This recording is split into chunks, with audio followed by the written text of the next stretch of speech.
En ce moment, à Gaza, voilà le sort réservé à des pêcheurs. Vous voyez, ils sont dans un petit canot, ils se sont à peine éloignés du rivage. On va voir que le rivage est très proche. Et ils se font camarder par les forces armées israéliennes. Tous les jours, il y a des meurtres. Tous les jours, il y a des bombardements. Tous les jours, il y a des drones. Et surtout ce drame, cette vie quasiment impossible. Alors il ne faut pas oublier Gaza. Cette vidéo va être surtout au sujet du Venezuela, mais vous verrez, quand on creuse, en fait, tout est lié. D'ailleurs, Netanyahou, dans une interview qu'il a réalisée alors qu'il était aux États-Unis, a déclaré que le Venezuela était le nouveau repère du Hezbollah et du Hamas qui avait été envoyé par l'Iran, toujours en critiquant l'Iran, et en disant par le Venezuela, ces gens arrivent aux États-Unis. On sait très bien que tout ça, c'est une excuse. Les États-Unis veulent contrôler les ressources du Venezuela et tenter de sauver le dollar. Mais c'est toujours intéressant de regarder comment tout ça se passe au vu et au su de tout le monde. Alors hier, on a fait avec Karl Brochu tardivement une vidéo. Lui est en vacances à Cancun avec une fan de Donald Trump. Et moi, évidemment, vous connaissez mes positions après avoir considéré que Trump était ce que j'appelle un des membres des 5 Fantastiques. Eh bien, il y a eu une dérive considérable qui s'est opérée dans la foulée de la tentative d'assassinat le concernant. Alors, cette tentative d'assassinat le concernant avait eu un très beau côté, puisqu'il y avait eu un rapprochement très fort avec Elon Musk. Et ensuite, au début du mandat, on se rappelle tous, Doge, les fonds du SED, etc., etc. Puis tout ça s'est brutalement arrêté, puisque Trump a été entièrement repris en main par l'idée Israel First, par l'idée de redevenir le cow-boy, le shérif entre guillemets du monde entier, c'est-à-dire la notion de la loi du plus fort. Alors je voudrais également dire que en fait, autant j'écris, j'échange, je réponds aux questions qui me sont posées, mais par exemple quand je fais une émission, eh bien l'idée c'est qu'il peut y avoir des questions, mais il peut pas y avoir d'invectives, il peut pas y avoir de menaces, il peut pas y avoir d'insultes, ça n'a aucun sens. Et si vous êtes là, c'est pour m'écouter, c'est pas pour imposer vos vues. Si vous avez déjà des vues qui sont complètement arrêtées, vous n'avez pas besoin de venir m'écouter, puisque vous savez quoi penser. Donc il y a beaucoup de gens qui viennent écouter pour critiquer ou pour se rassurer. Je suis là ni pour l'un ni pour l'autre, ni pour accepter les critiques, ni pour rassurer les personnes. Je suis là pour présenter mes analyses. Et mes analyses, elles sont construites sur 40 ans, entre guillemets, d'intérêt pour la vie politique, la vie géopolitique, pour avoir rencontré les personnes qui étaient des rouages importants de tout ça, pour l'avoir vécu moi-même à des postes en entreprise. Voilà. Et cette analyse, vous pouvez la trouver dans mes posts sur X depuis 5 ans. Vous pouvez la trouver dans mes vidéos sur YouTube depuis environ 3 ans et demi. Vous pouvez la trouver dans mes lettres Substack depuis 2 ans et demi et depuis l'année dernière dans mon premier livre et bientôt dans mon second livre. Le premier livre s'appelle Fiat Veritas Spiriat Mundus. Il a très très bien démarré sur Amazon. Je vous en remercie beaucoup. La version artisanale également est un succès. Je vous remercie puisque c'est plus une œuvre d'art et vos commentaires le prouvent. Et de toute façon, est joint à cette version artisanale qui est reliée par des plus grands relieurs possibles. Les pages sont cousues. La reliure est en tissu, elle est imprimée au fer à chaud et ensuite de l'encre dorée. Donc vous avez un très bel objet solide qui va résister au temps et qui est dédicacé, qui est numéroté puisque c'est une série limitée et joint avec une lettre, avec une illustration que je fais moi-même avec une citation sortie du livre qui est choisie au hasard au moment où je vous réponds, et également le certificat avec le numéro du livre et une petite lettre. Voilà, donc tout ça évidemment prend énormément de temps entre la publication des lettres, la mise en forme entre guillemets de 30 ans de notes pour structurer quelque chose qui soit agréable à lire, qui ait du sens à lire, qui ait du sens à acheter, qui ait du sens à offrir. Tout ça, ça prend du temps, en plus des vidéos, en plus de tout le reste. Je vous invite là vraiment pendant cette période sur ce qui se passe avec Maduro, de sortir des sentiers battus. C'est vrai que j'avais une petite pique pour tous les grands médias en fait qui sont devenus des grands médias de la dissidence, qui sont devenus des fonctionnaires du divertissement d'information, puisque le week-end, quoi qu'il arrive, et c'est toujours le week-end qui se passe les choses les plus importantes, ils ne sont pas présents, ils ne sont pas actifs. Or, on sait bien que c'est quand un événement se passe que les opinions se cristallisent et que c'est important de participer à la construction de l'échange, à la construction d'analyse et donc à la mise en place d'opinions.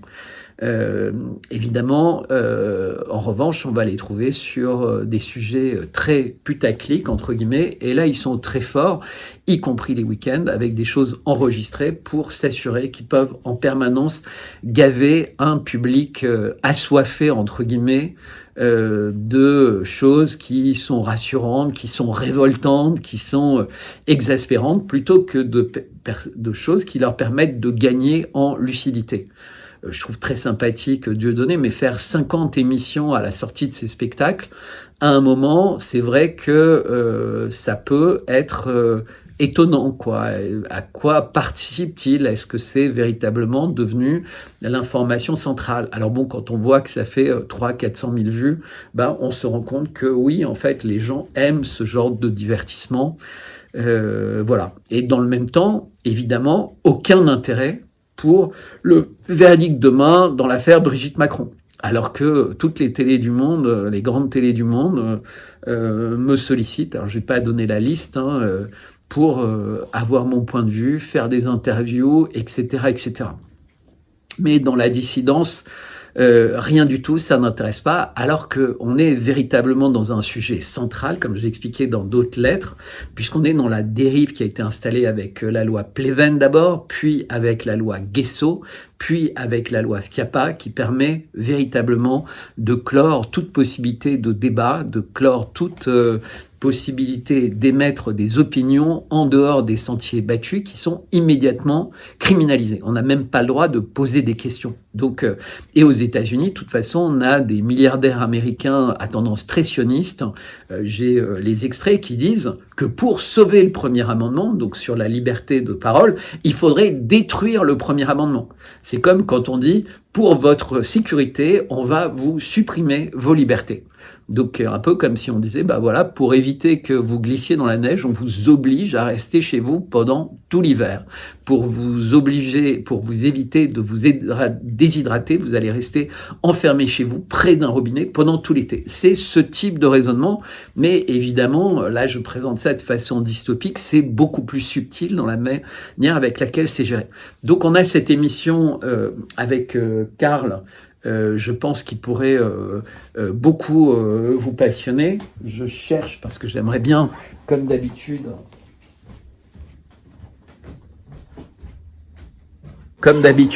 vous montrer le livre, mon livre, et dans ses différentes versions. Donc la version Amazon, que vous pouvez commander, c'est très facile sur Amazon, et la version qui est la version objet d'art, objet artisanal. Vous voyez, c'est le même livre, et celle-ci est accompagnée, ici je vous donne un exemple, d'une illustration faite à la main, et ensuite vous avez la numérotation, etc. Et ben là, je vous montre pas la dédicace personnelle faite à la personne qui va recevoir ce livre, mais voilà. Et avoir les deux, c'est très agréable. Les deux sont solides, sont faits pour être lus, puisque vous savez, chez Amazon, vous pouvez choisir des versions plus ou moins comment dire, de qualité. Donc, l'idée, c'était pas d'avoir la marge la plus grande. L'idée, c'était d'offrir la meilleure qualité. Et quand vous aurez les livres, vous vous en rendrez compte et lisez les critiques. Vous verrez, à part les quelques trolls qui, comme d'habitude, viennent nuire, eh bien, tout est là. Donc, vous pouvez me contacter à bertrand@55bellechasse.com, bertrand@55bellechasse.com. Alors Bertrand avec un D, 55 BE2LECHA2SE.com. Et si je peux vous aider à organiser votre abonnement à Substack, si vous voulez m'envoyer votre bonne énergie pour demain, puisque demain, à 10h30, on sera 10 à attendre un verdict au tribunal correctionnel de Paris, dans l'affaire de cyberharcèlement de Brigitte Macron. On a déjà énormément de presse qui sort sur le sujet, presse mainstream, presse à sens unique.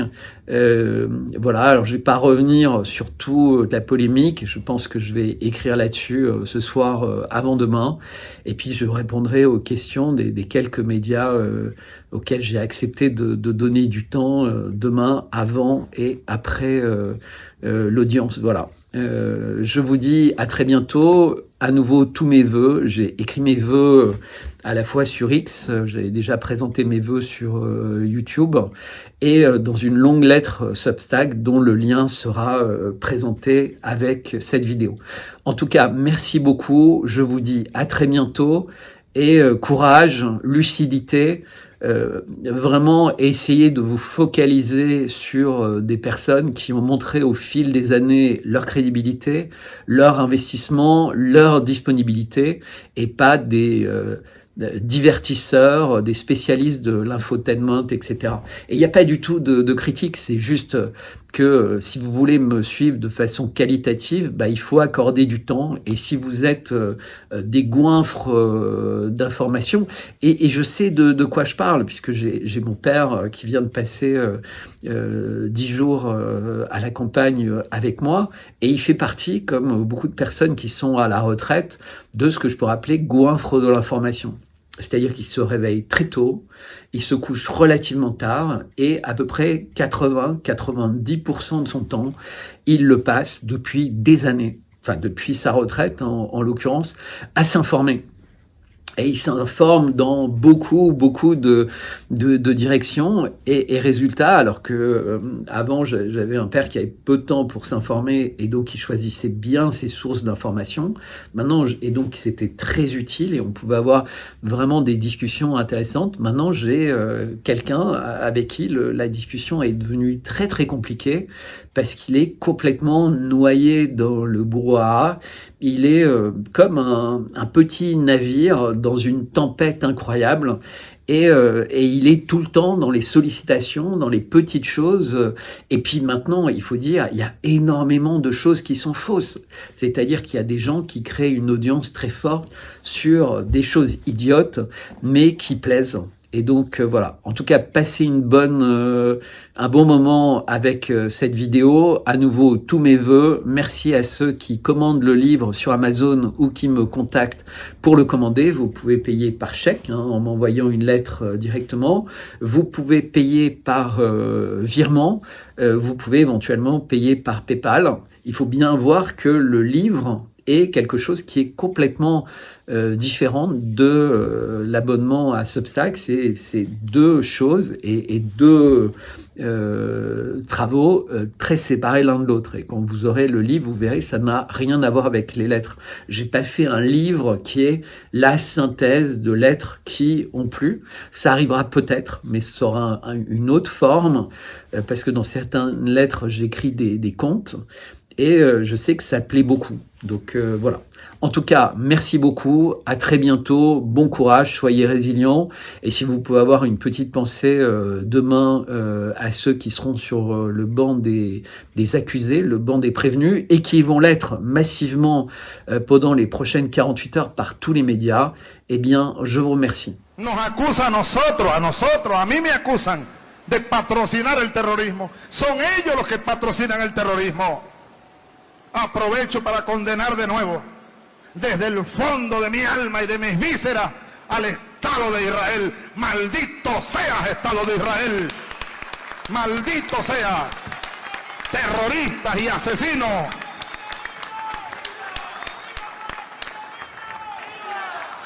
Y viva el pueblo palestino. Pueblo heroico, pueblo bueno. Ustedes no ven el imperio yanqui. Ustedes no ven la masacre que el Estado genocida de Israel cometió contra un grupo de pacifistas que iban llevando una carga humanitaria al pueblo palestino que está en Gaza, rodeado por todos lados por Israel. No les permiten ni agua. Masacraron a una gente ahí, ustedes lo vieron, ¿verdad? Bueno, vean ustedes Estados Unidos. Estados Unidos lo que dijo es que está preocupado. Están preocupados. Imagínense, Alcalá, Dios nos libre, que eso hubiera ocurrido en aguas venezolanas. Ya estaríamos invadidos. Tengan la seguridad que ya nos hubieran invadido. Pero no, como es Israel, se le permite de todo. Entonces, ese es un ejemplo de doble moral. El gobierno de Obama condena el terrorismo, siempre y cuando no sea cometido por ellos mismos. Ahora, fíjense ustedes, la oposición venezolana no ha dicho ni nada contra Israel. No, que Israel financia a la oposición venezolana, financia la contrarrevolución. Incluso hay grupos de terroristas israelíes del Mossad que andan detrás de mí, tratando de matarme. Tratando de matarme. Bertrand Scholler. Bertrand, bonsoir.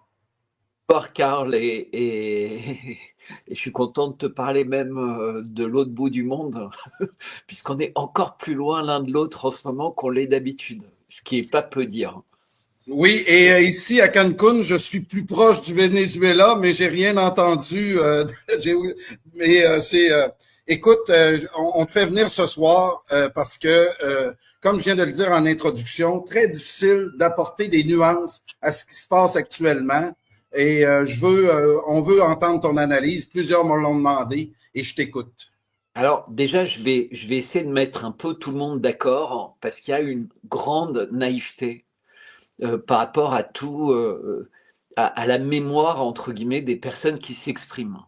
La première chose, c'est que en Amérique du Sud et en Amérique centrale, je pense que les Américains en sont à 50 ou 60 renversements de gouvernement depuis une cinquantaine d'années. Donc la liste est hyper longue des pays dont ils ont renversé les gouvernements, où ils ont fortement influencé les élections. On peut y passer la soirée en expliquant tout ce qu'ils ont fait ou tenté, comme à Cuba, de faire, mais ils l'avaient fait au Venezuela, ils l'ont fait partout.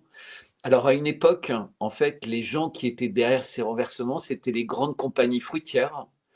Ensuite, ça a été parce que c'était pris en main par des communistes, donc c'était pendant la période de la guerre froide. Donc il fallait renverser les gouvernements communistes pour surtout pas montrer qu'il y avait un modèle alternatif et surtout essayer d'enfermer en fait qui s'appelait l'URSS sur elle-même, donc limiter au maximum le nombre de pays qui pouvaient être à proximité. Hein.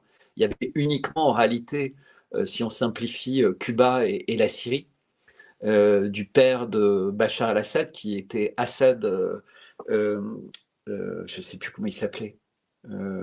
El-Assad. Le nom me reviendra sans doute tout à l'heure. Oui. Et donc, aucun de ces renversements de régime n'avait pour raison, aucun, n'avait pour raison le bien des peuples. Il n'était pas du tout question de libérer les peuples. Et d'ailleurs, Trump n'en a même pas l'intention, puisqu'il annonce, petit 1, que les États-Unis vont gérer le Venezuela. Donc en fait, là, qu'est-ce qu'il a fait? Il a détruit les aéroports, il a détruit les garnisons militaires principales, il a tué un grand nombre de ministres et de personnalités importantes, un peu comme Israël avait fait avec l'Iran il y a quelques mois. Ça, c'est la première chose. Et maintenant, il dit, si vous n'avez... Et il a kidnappé Maduro, qui est en chemin vers on ne sait où, avec sa femme, en pleine nuit, puisque tout ça se passe juste dans le cadre du week-end du Nouvel An, pour simplifier, et en pleine nuit. Donc, ça a été un coup de surprise. Alors, ce qui est très étonnant, c'est que ni les Russes ni les Chinois n'ont pu prévenir, mais on a appris ensuite que les Américains avaient complètement coupé tout ce qui était signaux radar dans la région, donc tous les mouvements, etc. Ils avaient même coupé en fait toute possibilité de communication depuis les bateaux pour qu'aucun soldat ne puisse prévenir sa famille qu'il se passait quelque chose. Donc c'était le blackout total pendant quelques heures, ce qui était un signal, hein, ce qui aurait permis, entre guillemets, sans doute de communiquer avec le Venezuela, mais je crois que c'était plus possible pendant ce moment-là. C'est-à-dire, à moins d'avoir des téléphones satellitaires russes ou chinois, enfin avec des ondes très particulières, il y a eu un blackout en fait au moment où l'ordre d'attaquer a été donné. Et, et puis c'était une attaque, enfin tu vois, tout ça c'était des scénarios préparés. Donc là maintenant, le message de Trump, c'est petit 1, vous avez compris au peuple vénézuélien, si vous n'acceptez pas, si vous n'abdiquez pas, vous subirez le même sort que Maduro. C'est-à-dire, vous serez saisi dans la rue, ou vous serez tué, ou vous serez assassiné, mais de toute façon, on va prendre le contrôle du Venezuela. On va être le pouvoir de transition, nous les Américains, et à l'issue d'une phase de transition qu'on décidera, on mettra en place un gouvernement qui nous convient. Mais ce sont les mots quasiment exacts de Donald Trump. Et il dit par ailleurs, ne soyez pas inquiets, les Américains, tout ça va rien nous coûter, puisque nos grandes compagnies américaines vont aller prendre en main le pétrole, les ressources du pays, et ça va nous rapporter des milliards. Ils vont faire exactement comme ils ont fait avec l'Irak, comme ils ont fait avec la Syrie, comme ils veulent faire avec l'Ukraine, c'est-à-dire qu'ils se payent sur la bête, c'est-à-dire qu'ils se rémunèrent sur la bête. Et maintenant, d'ailleurs, ils veulent faire évidemment la même chose à Gaza, puisque les Américains, quelque part, disent à Israël, Trump dit, bah écoute, c'était cool, hein, on t'a donné pendant très très longtemps des milliards en armement, eh bien, on va se partager Gaza. Donc on va faire un plan immobilier qu'on va se partager. C'est pour ça que c'est mon gendre qui s'en occupe avec Witkov, c'est des spécialistes de l'immobilier. En réalité, c'est des faux spécialistes de la négociation, et évidemment, ils essayent de négocier de la même manière avec la Russie, parce qu'il y a de l'argent à se faire en Russie. Les Américains s'en rappellent très bien, puisque à l'époque d'Helsinki, ils ont gagné et ils ont pris, eux, Israël, les anglo-saxons, des milliers de milliards à la Russie. Ils continuent de la même manière, en pillant les ressources russes, les grandes boîtes pendant les ventes aux enchères suite au démembrement, entre guillemets, du RSS, puisque tous les grands groupes étatiques, en fait, ont été privatisés pour le plus grand bonheur d'oligarques apatrides russes qui vivaient entre Miami, Tel Aviv et Londres, et qui passaient leurs vacances à Saint-Tropez ou à Courchevel. Donc ça faisait plaisir à tout le monde. Et donc, dire que les Américains s'intéressent au peuple, c'est totalement faux.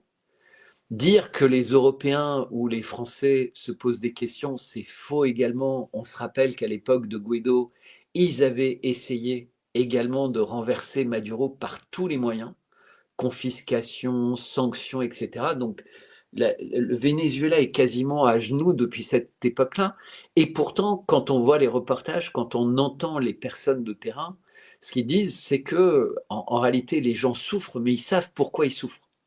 exactement comme le peuple iranien. C'est-à-dire qu'ils savent qu'ils souffrent pour que leur pays soit détruit. Donc ils n'aiment pas forcément Maduro, de la même manière que les Iraniens n'aiment pas forcément les Mollahs. Mais ils savent que leur sort, si jamais ce gouvernement était détruit brutalement de l'extérieur, serait absolument terrible. Ça veut dire que le pays serait dépecé. Les Américains avaient déjà saisi tout ce qui s'appelle Guyana. Donc c'est une région extraordinairement riche du Venezuela. Maintenant, ils veulent toute la partie Orénoque, c'est-à-dire qu'ils veulent l'intégralité en fait du pétrole. Et leur message, c'est en fait, on nous a volé notre pétrole. Sous-entendu, le pétrole du Venezuela est un pétrole américain. De la même manière qu'encore aujourd'hui, au moment où on parle, le pétrole syrien est entre les mains des Américains. Beaucoup de personnes l'ignorent. En réalité, on regarde tous, évidemment, du côté d'Israël qui est en train de s'étendre et d'organiser autant de mouvements de séparatistes possibles, y compris parmi les Alaouites, hein, parce qu'Israël sait jouer sur toutes les ficelles. Et les Turcs qui voulaient avoir un pays allié avec la Syrie se rendent compte qu'en fait, ils vont avoir des petits morceaux et qu'en réalité, c'est Israël qui tire vraiment les ficelles. Mais celui qui gagne l'argent pour l'instant, ce sont les Américains. Alors, Israël a pris le contrôle de l'eau, mais les Américains ont le contrôle du pétrole. De la même manière que les Américains ont le contrôle total du pétrole en Irak. Les ressources pétrolières irakiennes sont gérées par les Américains qui décident d'en donner une petite partie au peuple irakien qui est là pour le coup hyper exsangue, alors qu'à l'époque de Saddam Hussein, à part les partis séparatistes, etc., les gens qui voulaient organiser la dislocation de l'Irak, avec lequel effectivement Saddam Hussein pouvait être le dictateur qu'on connaît, hein, une personne qui était souvent l'allié de l'Occident quand il s'agissait de faire du mal à l'Iran, mais qui subitement devenait un dictateur en fait quand c'était utile. Eh bien, Saddam Hussein, en fait, il y avait des universités, il y avait des hôpitaux, il y avait des autoroutes, il y avait des projets, et un peu comme avec la Libye, les meilleurs étudiants étaient dans les grandes facs françaises et où ils étaient des étudiants exemplaires. Donc tout ça est toujours caricaturé en fait. Maduro est caricaturé comme l'est Vladimir Poutine et ça fonctionne puisqu'on répète ça sans cesse aux gens. Et on leur dit, et on nous fait dire, oui, mais moi j'ai des amis vénézuéliens qui n'aiment pas Maduro. Mais en général, les personnes en question sont des Vénézuéliens qui habitent expatriés à Miami, qui continuent à gagner beaucoup d'argent sur des biens qu'ils ont au Venezuela, parce qu'en fait, à part des exceptions, le Venezuela, aujourd'hui au Venezuela, la plupart des grands médias appartiennent à des groupes privés qui sont très liés avec des intérêts américains, exactement comme c'était le cas en Russie avant 2022. C'est-à-dire qu'on présentait Vladimir Poutine comme un dictateur, mais les 2 tiers des médias étaient contre lui. Et les réseaux sociaux. Il y avait X, YouTube, Facebook, etc., où les gens s'en donnaient à cœur joie pour critiquer Poutine, et c'était complètement ouvert. C'est que depuis 2022 qu'il a décidé de fermer ça, en fait, parce que c'était utilisé comme arme de guerre. Mais Maduro n'a pas fait ça. Et encore récemment, il faisait pas ça. D'ailleurs, Machado, qui est la nouvelle prix Nobel de la paix vénézuélienne, elle était encore, il y a très peu de temps, physiquement au Venezuela, elle n'était pas enfermée, alors qu'elle était une opposante qui racontait à tout le monde qu'il fallait libérer le pays en venant le bombarder. Exactement ce que disait Guaido. Et tous ces gens sont des gens qui étaient formés aux États-Unis, auxquels on apprend un discours, exactement comme Zelensky. En fait, c'est des acteurs d'un discours qui est récité par les Américains et qui est un discours qui est fait pour prendre en crabe le pays. C'est-à-dire, il y a la menace, les sanctions, les souffrances, etc. Et de l'autre côté, un prix Nobel, quelqu'un de sympa, etc., qui dit mais non, mais moi je vais rendre le pays heureux. Et c'est exactement ce que faisait Zelensky. Il avait dit la même chose. On va faire la paix, on va. Bon, il y a besoin sans doute de mettre un peu d'ordre vis-à-vis de la Russie, vis-à-vis des régions séparatistes, mais on va s'assurer d'être en bonne relation avec l'Union européenne, les États-Unis, la Russie. Et en réalité, c'est jamais ça. Le pays, en fait, les gens pauvres seront encore plus pauvres et les gens riches seront encore plus riches. Et comme tous les gens riches, ils en voudront de plus en plus. Parce qu'en fait, ils s'en foutent du Venezuela, ils y vivent même pas. Ils iront en villégiature, comme tu as des villégiatures aux États-Unis un peu partout, tu sais, des villes pour milliardaires, des endroits pour milliardaires, des îles pour milliardaires, et le peuple, lui, pourra souffrir dans des bidonvilles. Je ne te raconte pas le nombre de bidonvilles qu'il y a aux États-Unis, qui est censé être un pays exemplaire. Le nombre de millions de personnes qui peuvent même pas soigner une carie, qui peuvent pas soigner, pas avoir de nouvelles lunettes ou n'importe quoi. Donc en fait, tout ça, c'est n'importe quoi. Les Américains se soucient pas des autres pays. Ils viennent là pour prendre le pétrole, pour prendre les ressources et surtout pour empêcher que le Venezuela rejoigne les BRICS et que, à un moment ou un autre, avec l'argent de la Chine, avec l'aide militaire de la Russie, le Venezuela devienne le pays qu'il serait, avec Maduro à sa tête ou quelqu'un d'autre, mais quelqu'un de patriote, et c'est-à-dire un pays puissant et qui fragilise le dollar. Parce qu'en réalité, les Américains, ils veulent sauver coûte que coûte le dollar. Parce qu'en fait, qu'est-ce qui se passe en ce moment? On sait qu'au cours des dernières années, les Américains ont fabriqué plus de dollars depuis l'époque Covid qu'ils n'en ont fabriqué pendant toute l'histoire des États-Unis. Mais ce n'est pas vrai que pour les États-Unis, c'est vrai en Europe, etc., où on sait qu'il y a eu des dettes, donc de l'argent qui a été fabriqué dans des proportions dingues. Alors cet argent, il est fabriqué et il est emprunté à des banques privées, à des acteurs privés. Mais il y a eu une époque où il y avait tellement d'argent dans le monde, à l'époque du Covid, que les taux d'intérêt étaient quasiment négatifs ou très faibles. Si tu étais AA+, les emprunteurs presque étaient prêts à te donner de l'argent pour que tu leur empruntes de l'argent. Parce que ça voulait dire que 5 ans après, ton argent avait la même valeur alors que vous voyez qu'il y avait une crise. C'est normal, pendant le Covid, il y avait une crise, tous les pays ont eu des croissances négatives. Donc si tu trouves quelqu'un qui maintient la valeur de ton argent, en fait, tu gagnes de l'argent par rapport au fait que le monde entier a eu une décroissance. Mais depuis que la fin de la période du Covid, les taux d'intérêt sont importants. Or, les Américains, et comme les Européens, doivent se refinancer sur les marchés.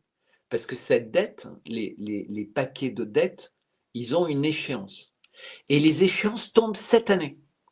C'est-à-dire que les Américains ont des centaines, en réalité des milliers de milliards de dollars. On rappelle que les États-Unis ont 38 000 milliards de dollars de dette. 38 000 milliards de dollars de dette. C'est même pas concevable, entre guillemets, comme somme d'argent. Et donc, il y a des milliers de milliards de cette dette qui vont arriver à échéance quasiment tous les trimestres à partir de maintenant, puisqu'ils ont été créés pendant la période du Covid. Tu vois, cet argent créé artificiellement. Sauf que cet argent, il ne payait pas d'intérêt. Donc en fait, il n'était pas douloureux. Ce qui était douloureux, c'était l'idée d'avoir à le rembourser et donc d'avoir à refinancer cet argent. Puisque si tu dois rembourser 5 000 milliards à ceux qui te l'ont prêté avec un taux négatif pour 5 ans, pour 3 ans ou pour 8 ans, ça dépend, tu vois, c'est comme ça que se financent leurs dettes, les pays. Eh bien, les nouveaux prêteurs, eux, ils disent OK, on veut bien te prêter 5 000 milliards, mais maintenant, ce n'est pas moins 0,2%, c'est-à-dire on te paye pour que tu acceptes de nous emprunter de l'argent. Maintenant, tu dois payer 3%. Et 3% sur 5 000 milliards, c'est 150 milliards. D'accord? Chaque année, en plus. Mais ça s'agrège. tous les 3 mois avec d'autres. Ça veut dire mécaniquement 1000 milliards de dettes en plus. Je ne sais pas. Et ça, c'est quelque chose dont très peu de personnes parlent. Mais les Américains le savent. Les financiers américains le savent. C'est pour ça que Trump dit au patron de la réserve fédérale, enfin de la Fed, il lui dit baisse les taux d'intérêt. Parce qu'en fait, il sait que s'il ne commence pas à baisser les taux d'intérêt très vite, au moment où ces énormes vagues de dettes vont arriver, la dette américaine, elle ne va pas être de 38 000 milliards l'année prochaine, elle va être de 45 000 milliards, voire plus, puisqu'elle augmente en fait à une vitesse prodigieuse avec l'évolution aussi du budget du Pentagone, 1000 milliards par an. Ça, c'est le budget actuel du Pentagone. C'est plus que toutes les autres armées du monde. Et donc, les Américains, en fait, et Trump a besoin de dire au marché, à tout le monde, vous inquiétez pas, on vient de mettre la main sur 40 000 milliards de dollars de réserves de pétrole. Et c'est nous qui contrôlons ça. On vient de mettre la main sur 10 000 milliards de réserves de lithium. On vient de mettre la main sur des terres agricoles comme il n'y a nulle part ailleurs au monde. On vient de mettre la main sur un domaine maritime avec des poissons, des machins, des possibilités de tourisme comme il n'en existe nulle part ailleurs. Et donc, en fait, il explique, en conquérant, entre guillemets, pas le Venezuela, mais en prenant le contrôle du Venezuela, on vient de prendre le contrôle de 100 000 milliards. Donc notre dette, en réalité, elle est devenue négligeable.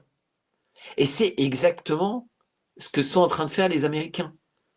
Mais ils veulent faire la même chose avec l'Iran. Mais qu'est-ce qui se passera une fois qu'ils auront fait la même chose avec l'Iran et en interdisant le commerce pétrolier russe avec leur super-tankers, puisque quand ils sont détruits, les super-tankers russes, comme c'est depuis quelques semaines le cas, c'est la CIA qui donne les informations. Et donc, en fait, les Américains prennent le contrôle du pétrole vénézuélien, que la Chine ne peut plus acheter. Trump l'a dit explicitement. Il a dit on verra à qui on accepte de vendre ce pétrole. Il contrôle plus ou moins l'Arabie Saoudite, puisqu'on voit que maintenant la situation en Arabie Saoudite n'est pas simple, puisque l'Arabie Saoudite et les Émirats Arabes Unis commencent par proxy interposé à se bombarder les uns les autres. Donc on voit les conséquences des accords Abraham, c'est-à-dire les accords Abraham imposés aux pays arabes. Les Émirats Arabes Unis sont le premier pays arabe à être entré là-dedans. Émirats Arabes Unis qui est également dans les BRICS, qui est censé rejoindre les BRICS. C'est comme un poison à l'intérieur de tout. Commence à couper la Somalie, à bordéliser au Yémen, il est impliqué au Soudan, il est impliqué partout. L'Arabie Saoudite commence à comprendre en fait que c'est plus les Émirats Arabes Unis qui décident, mais en fait c'est la CIA et Israël qui sont à l'intérieur et qui prennent les décisions, puisqu'en fait ils ont été complètement phagocytés de l'intérieur.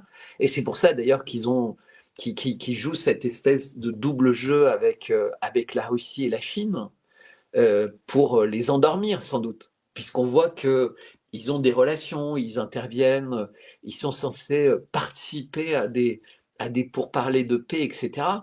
Et ce qui rend toujours cette situation hyper compliquée, puisque les Chinois continuent à devoir parler avec Trump, les Russes continuent à devoir parler avec Trump, même quand ils voient que Trump trahit absolument toutes ses paroles.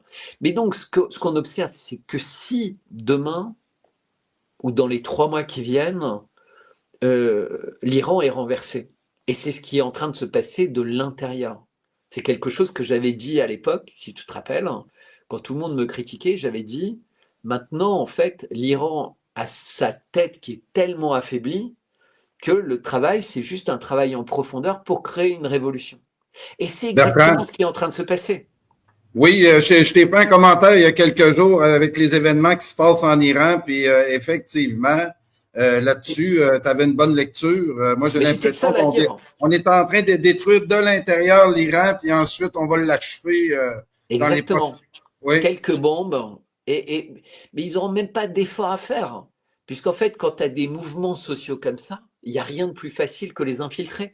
Aujourd'hui, j'ai mis en ligne une vidéo qui montre comment sur les réseaux téléphoniques, sur tous les réseaux, en fait, il y a des gens qui arrivent avec le parfait arsenal de la révolution de couleur. Comme ça a eu lieu en Ukraine, comme ça a été fait, puis réussi longtemps après en Syrie, comme ça a été fait en Libye. Mais en Libye, ça n'avait pas pris, puisque le peuple était tellement heureux que tu ne pouvais pas avoir de soulèvement contre Kadhafi. Donc ils avaient créé artificiellement l'impression qu'il y avait un soulèvement. Mais en fait, l'histoire a montré qu'il n'y avait rien, que c'était une invention de la France, que la France avait inventé un soulèvement, un parti d'opposition, etc. C'était des gens qui représentaient rien. Ils représentaient même pas quelques milliers de personnes. Mais quand tu as un pays comme la France, membre du Conseil du,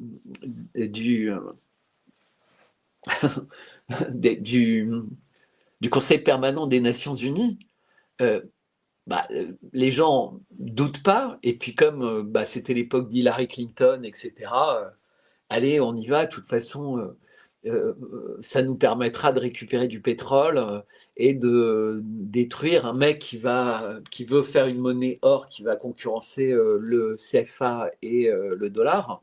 Mais surtout, il faut le faire vite parce qu'en 2013, la Libye accueille la Coupe d'Afrique des Nations et il faut surtout pas que le monde voit que la Libye est un pays où il fait bon vivre, où il y a des autoroutes, des hôpitaux, des maternités, des écoles, des universités, des stades, et surtout des gens qui y sont heureux. Et c'est un pays qui a une vocation à aider l'Afrique. Mais le rêve et c'était ça le rêve de Kadhafi, c'était vraiment d'aider l'Afrique. Et il pensait que Sarkozy était son allié dans ce projet, puisqu'il pensait que la France avait aussi envie d'une Afrique stable et qui devienne riche, puisque ça nous aurait profité à la France si on était alliés. Et Kadhafi n'a jamais compris comment on pouvait vouloir détruire, appauvrir l'Afrique, puisque ça voulait dire beaucoup de migrants, pas forcément souhaités, et la situation dans laquelle on est aujourd'hui. Donc tu vois tout le vice en fait. Et c'est exactement ce qui va se passer au Venezuela. Les Américains se plaignaient d'avoir beaucoup de migration, mais la migration, ils en étaient responsables. C'était le fruit des sanctions et de l'appauvrissement du Venezuela, mais par les sanctions. C'est mécanique. Et là où le Mexique et d'autres pays ont raison, c'est qu'en fait, ça va être pire. C'est-à-dire que l'appauvrissement va s'accélérer, exactement comme en Syrie. En décembre l'année dernière, en décembre 2024, il y avait des gens qui pouvaient prétendre que la Syrie allait aller mieux. Mais tu vois ce qui se passe en Syrie? Il y a de la guerre civile partout. Les gens sont 10 fois plus malheureux. Il n'y a plus d'université, il n'y a plus d'école, il n'y a plus de sécurité. Tu ne peux pas te balader dans la rue sans avoir peur de te faire trucider par des espèces de milices qui sont un peu partout. Le pays est complètement fragmenté. Il n'y a plus de juges, il n'y a plus de prison, il n'y a plus rien du tout. En revanche, il y a des milliardaires qui arrivent et qui commencent à préparer leur avenir une fois que le pays sera fragmenté. Donc ils auront les bonnes terres, ils auront les bonnes zones. Parce que bizarrement, les contrats qu'ils signent, ils seront validés. Un peu comme au Liban. Si tu demandes aux Libanais qui achète le Liban en ce moment, tu vas dire, merde, ils font des kibboutz au Liban. Ils font des kibboutz en Syrie. Ils font des kibboutz en Irak. Et ils Bertrand, font très rapidement des kibboutz en Iran. qu'est-ce que tu réponds aux gens parce que ça a passé dans le clavardage et comme je t'ai dit, les opinions sont très polarisées en ce moment. Et Mais qu'est-ce que j'ai tu même pas réponds? envie, j'ai même pas envie de débattre parce qu'en fait, les Oui, personnes n'ont pas envie de m'écouter. Ils arrivent ici avec leurs certitudes et si tu te branches pas à leurs certitudes, ça ne les intéresse pas. Moi, avant de m'exprimer comme je m'exprime là, j'ai beaucoup étudié l'histoire depuis très longtemps. C'est ce que je disais en préalable. C'est-à-dire que les Américains n'ont pas arrêté de renverser des régimes et ils ont détruit les pays. Peut-être l'exemple le plus frappant, c'est quand même la Yougoslavie. qui a été dépecée maintenant. C'est ce qu'on appelle une balkanisation d'une région et qui est totalement instable. Ils ont fait la même chose avec la Libye. Encore aujourd'hui, la Libye, c'est un pays incontrôlable. Ils n'ont même pas de ministère pour s'occuper des infrastructures. Donc on a eu, il y a 2 ans, un barrage qui s'est cassé, 10 000 morts. Ça, c'est les conséquences de la démocratie. 10 000 morts par un barrage qui se casse. Donc tous les gens qui disent ça, franchement, c'est bon, quoi.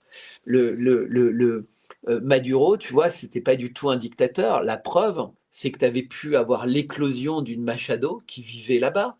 Tu avais pu avoir l'éclosion d'un Guaido qui vivait là-bas, qui était le chef de l'opposition. Et encore une fois, la plupart des médias étaient des médias d'opposition. Donc tous les gens qui disent ça, la seule situation qui se passe ce matin, et dont il faut avoir conscience, il faut imaginer que les Vénézuéliens se sont couchés hier tranquillement. Ils avaient fait la fête du 1er janvier. Ils se disaient, bon, les Russes et les Chinois doivent bien discuter avec les Américains, ça va se calmer.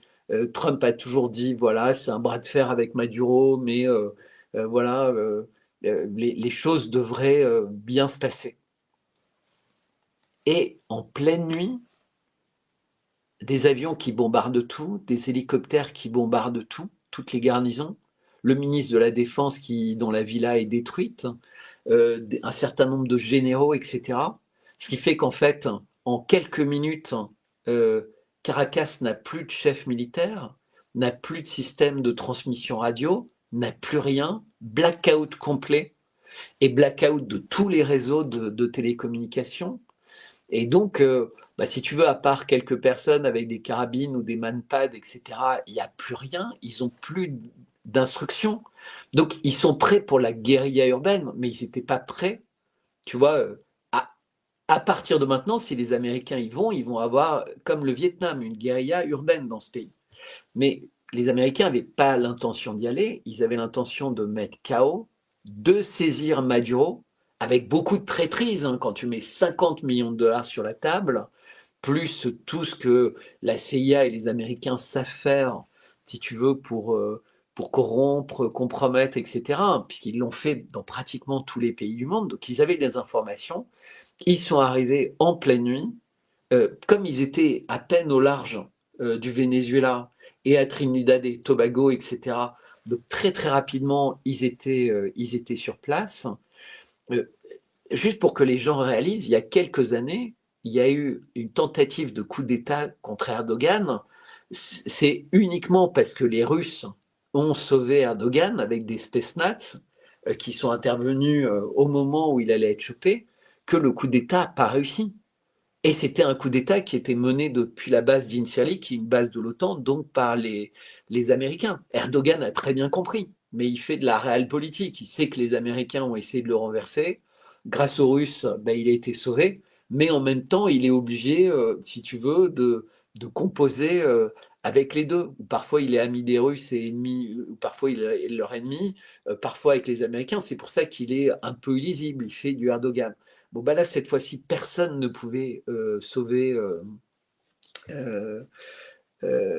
entre guillemets, Maduro, qui a été embarqué en pleine nuit. Et donc, ce matin, les gens partout au Venezuela se réveillent, où il y a un pays qui a fait, mais là, comme l'a très bien décrit Trump, il a fait véritablement une opération de cinéma. C'est-à-dire qu'ils ont montré en 24 heures leur capacité à avoir corrompu, avoir détruit les cibles importantes et avoir saisi le président. Je te rappelle qu'Israël a fait exactement la même chose avec le Hezbollah. Ils l'ont fait en 2 temps. D'abord les pagers, 5000 attentats aux pagers, puis la même nuit, en disant on veut la paix, les mecs se sont réunis, ils ont été bombardés, des grands généraux iraniens tués, Nasrallah tué, tous les grands chefs militaires tués, mais ça faisait 20 ans que ça arrivait. Là, les Américains ont fait tout ça en une fois, mais ce qu'ils ont fait et qui n'avait jamais été fait avant, c'est qu'avec les réseaux sociaux, avec Internet, avec les téléphones, en fait, ils ont organisé l'assassinat de centaines de personnes influentes au sein de la société vénézuélienne. et qui peuvent être, et qui auraient dû être en fait les chefs de la contre-révolution en fait, contre les Américains. Et ceux-là ont été tués par des cartels de la drogue, par les mafias, etc. Donc les mêmes personnes contre lesquelles les Américains sont censés se battre servent aux Américains pour empêcher en fait le gouvernement légitime de Venezuela de se maintenir en place. C'est ça qu'il faut comprendre. C'est que les Américains mentent.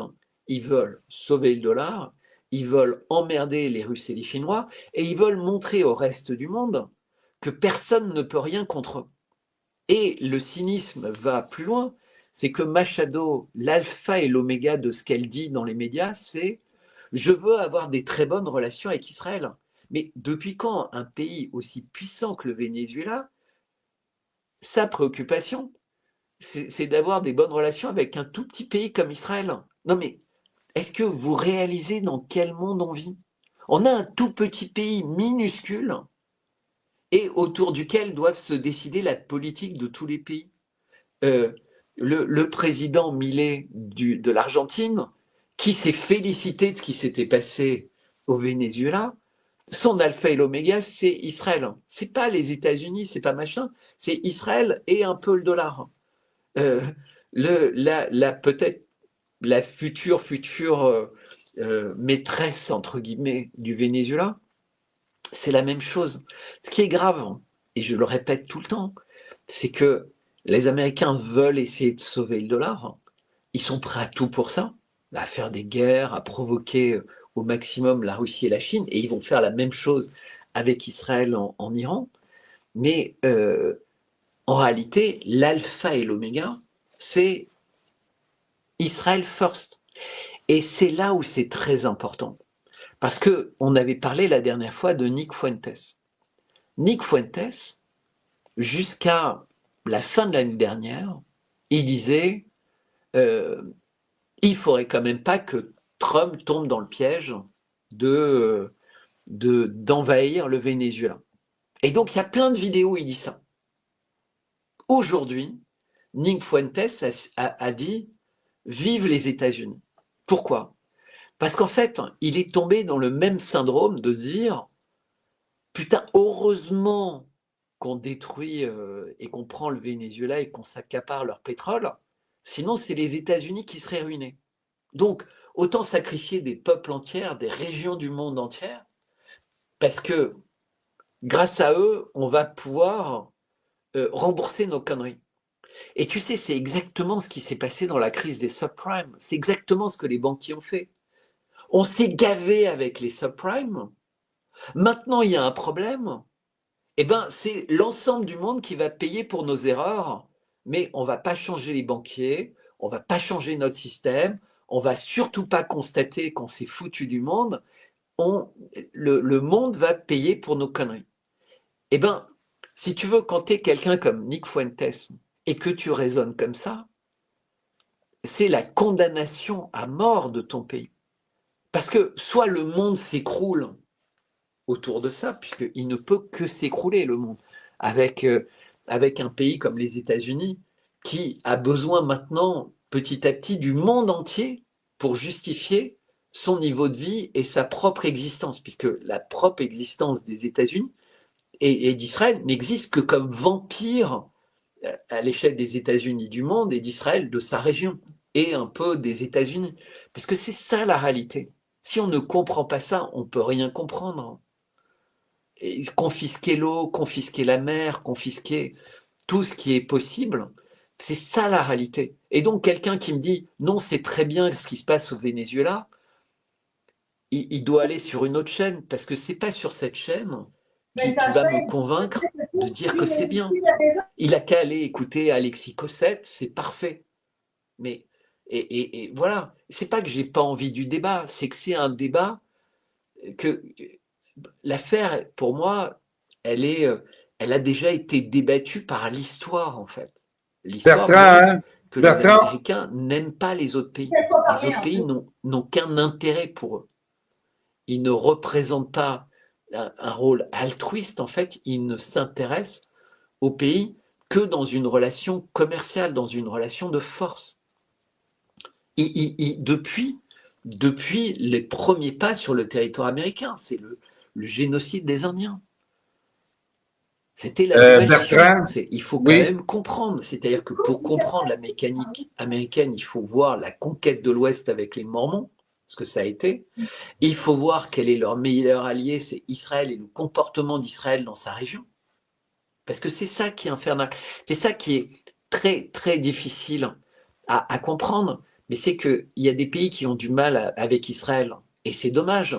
Mais en même temps, l'histoire leur montre raison. Que fait Israël depuis 70 ans dans cette région, à part tricher avec toutes les règles du droit international, à part faire des guerres, à part détruire les pays voisins, à part détester ceux qui voudraient avoir les mêmes droits qu'eux. Enfin, il faut regarder les faits comme ils sont. Donc penser que Trump a fait magnifiquement bien et qu'il a arrêté un narcotrafiquant, c'est être un débile profond. Parce que Maduro n'est pas un narcotrafiquant. Maduro est quelqu'un qui vit extrêmement simplement dans un pays qui n'a même pas dépensé d'argent pour avoir des armes. Enfin, les derniers avions achetés par le Venezuela, ils ont 20 ans. Le Venezuela, il s'est focalisé avec tout son argent, malgré les sanctions, pour essayer de donner une vie décente à son peuple. C'est ça la réalité. C'est pas du tout l'attitude d'un dictateur. Bertrand, ce que tu dis ce soir est très difficile. Oh, là, est-ce que tu m'entends? Ah, 1, 2.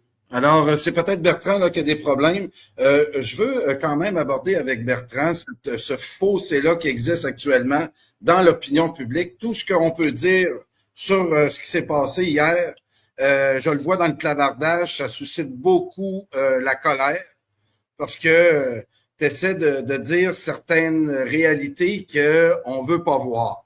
Moi, mais moi, si tu veux, je vais répéter. Soit les gens viennent parce qu'ils ont envie de connaître mon opinion, soit ils viennent parce qu'ils ont envie de changer mon opinion. S'ils ont envie de changer mon opinion, qu'ils aillent se faire foutre. Je ne suis pas là pour débattre avec 3000 personnes. Je fais un travail extrêmement important. J'écoute beaucoup de voix, je lis énormément de choses, je regarde l'histoire, après j'ai une opinion. Mais quand par exemple sur Trump, j'ai une opinion et le temps montre que mon opinion était fausse, eh bien je n'ai pas de problème pour changer d'opinion. Mais je change d'opinion par rapport à l'analyse de faits concrets. Je ne m'intéresse pas à un événement ponctuel en tant que tel. Avant de parler de ce qui se passe en ce moment au Venezuela, si les gens me suivent, j'ai écrit sur mon Substack au cours des 5 derniers mois 3 longues lettres de 15 pages chacune sur le Venezuela, où j'ai expliqué la révolution bolivarienne, où j'ai expliqué Hugo Chavez, où j'ai expliqué Maduro, où j'ai expliqué toutes ces choses-là. J'ai parlé de la richesse du Venezuela, j'ai parlé de l'environnement du Venezuela. J'ai raconté toutes ces choses-là et j'ai expliqué aussi les faiblesses du dollar. J'ai expliqué autour de Donald Trump la haine pour le Venezuela. Mais il y a la même haine pour Cuba, avec quelqu'un comme Marco Rubio. J'ai essayé d'expliquer tout ça. J'ai essayé d'expliquer aussi combien de personnes vivent dans l'environnement et ont été pardonnées par Trump et qui pourtant ont un CV de trafiquant de drogue et de condamnation pour trafic de drogue long comme le bras. Et j'ai essayé d'expliquer toutes les difficultés que je voyais avec ce qui se passait autour d'Epstein. C'est sûr qu'on risque plus de parler d'Epstein maintenant. Ça, c'est clair. Donc, si les gens ont envie qu'on pense comme eux, eh bien, qu'ils écoutent des gens qui pensent comme eux. S'ils viennent m'écouter moi, c'est pour avoir mon avis. C'est pas pour me dire, mais quel con, il veut pas avoir mon avis. Mais j'emmerde les gens qui pensent comme ça. Ils viennent écouter un analyste. Je vous donne le fruit de mes analyses. Je suis pas là pour faire un débat avec les gens qui sont venus écouter. Que vous débattiez entre vous dans le caviardage et que vous soyez pas content de ce que je dis, je regarde même plus.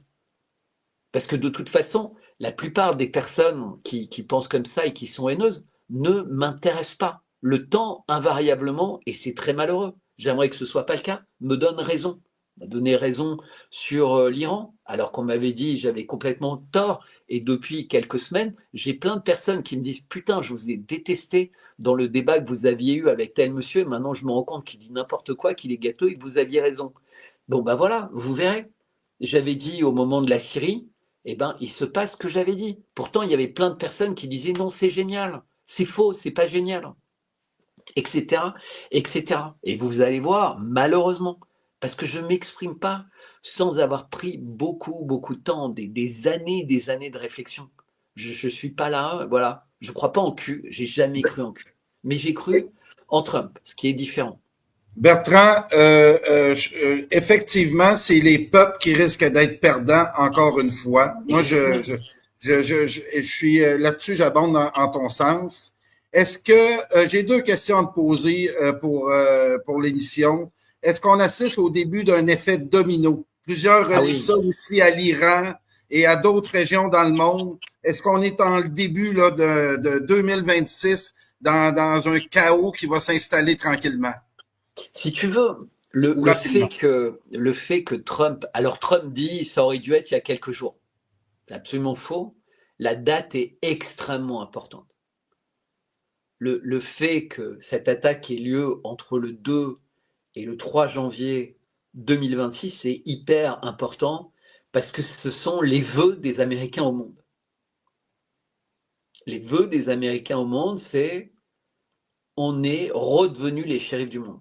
Je te rappelle que Trump avait promis, répété, etc., qui serait le président de la paix, que les États-Unis n'influenceraient plus jamais la politique des pays, n'essaieraient plus de faire des changements de régime, n'essaieraient plus de faire tout ça, que c'était terminé, que c'était Make America Great Again.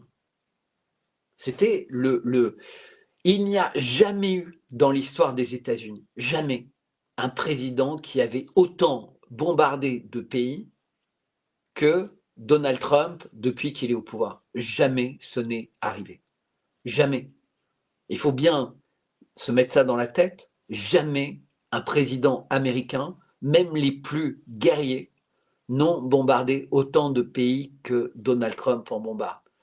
Et je pourrais juste en donner un certain nombre, mais bombardé ou menacé, mais vraiment au point quasiment de rupture. Mais bon, bombardement du Venezuela, bombardement du Nigeria, bombardement au Congo, bombardement en Somalie, bombardement au Yémen. Alors à chaque fois, ça peut être indirectement. Bombardement à Gaza, bombardement au Liban, puisque tout ça ne se passe qu'avec les Américains. Bombardement au Liban, bombardement en Syrie, tout le temps. Il faut bien voir que les Américains, il y a quelques jours encore, ont fait une semaine de bombardement hyper intensif en Syrie. Bombardement en Iran, bombardement contre la Russie, puisque l'Ukraine ne pourrait pas bombarder la Russie sans l'omniprésence des Américains. Bombardement, Cambodge, Thaïlande, etc. En fait, partout où les Américains disent qu'ils veulent faire la paix, en fait, ils participent à des bombardements dans l'un ou l'autre des camps dont eux arrivent en disant on vient faire la paix. C'est-à-dire qu'en fait, ils créent la guerre, ils créent les conditions de la guerre, au Soudan, au Somalie, au Congo, soit par le pillage des ressources, soit partout. Et ensuite, une fois qu'ils ont créé les conditions de la guerre, qui a la guerre ou la guerre civile, ils viennent et ils disent on va vous apporter la paix, et ils restructurent, entre guillemets, toute leur accaparation des biens. Quand ils sont arrivés au Congo, ils ont pris les mecs, ils ont dit vous faites la paix. Alors Trump montre, ils font la paix. Et puis Trump regarde la télé, il dit et c'est super, et nos sociétés maintenant vont rendre tout le monde riche parce qu'on va prendre le contrôle de toutes les ressources, mais nous au moins on est très honnêtes, donc vous inquiétez pas, ça sera bien réparti. Et un président africain qui va signer la paix à côté de Donald Trump, sans doute dans un hôtel dans lequel il y aura plein de putes et de machins qui prendra peut-être de la drogue ou je sais pas quoi. Vous croyez qu'il va être très attentif au contrat qui va être signé par les grandes boîtes américaines alors qu'il a un fusil sur la tempe et qu'il est compromis jusque-là? Pas du tout. C'est ça la réalité de Trump. C'est le poker permanent, l'intimidation permanente. Il va voir les Coréens, il leur dit si vous n'êtes pas contents, les gars, c'est pareil, on va faire une révolution chez vous, on va vous tuer, on va vous mettre des tarifs pas possibles. Ok, alors qu'est-ce qu'on doit faire? Ah bah tu signes que tu vas investir 500 milliards aux États-Unis, que tu vas accepter 25% de tarifs sur tout ce que tu fais, et que maintenant, tu n'achètes que des puces de Nvidia, même si les Chinois se mettent à faire des bonnes puces, t'en achètes pas, et ceci et cela. Et les Coréens, ils n'ont pas le choix, ils signent. Un jour ou l'autre, ils voudront se venger du pays qui leur a fait ça. Mais pour l'instant, ils signent, donc ils perdent leur âme, ils perdent tout ce qui faisait l'intérêt de la Corée. Et dans 4 ou 5 ans, la Corée deviendra un pays pauvre. Parce que tu ne peux pas survivre avec les conditions que les États-Unis imposent à leurs alliés, même les pays qui réussissent. La preuve, c'est l'Allemagne. L'Allemagne, les conditions, quelque part, qui sont imposées par les États-Unis et par l'Europe, est en train de devenir un pays pauvre. Ils achètent l'énergie très chère, ils tombent dans le piège du climat. Alors, ils y auto-tombent, hein, parce que ils tombent dans le piège du wokisme, ils tombent dans le piège de l'immigration massive. Résultat, leur industrie se casse la gueule, Volkswagen ferme des usines, etc. Ça, c'est la réalité. Donc, tous les gens qui disent que Trump fait le bien, putain, mais comment veux-tu que je les écoute 2 secondes?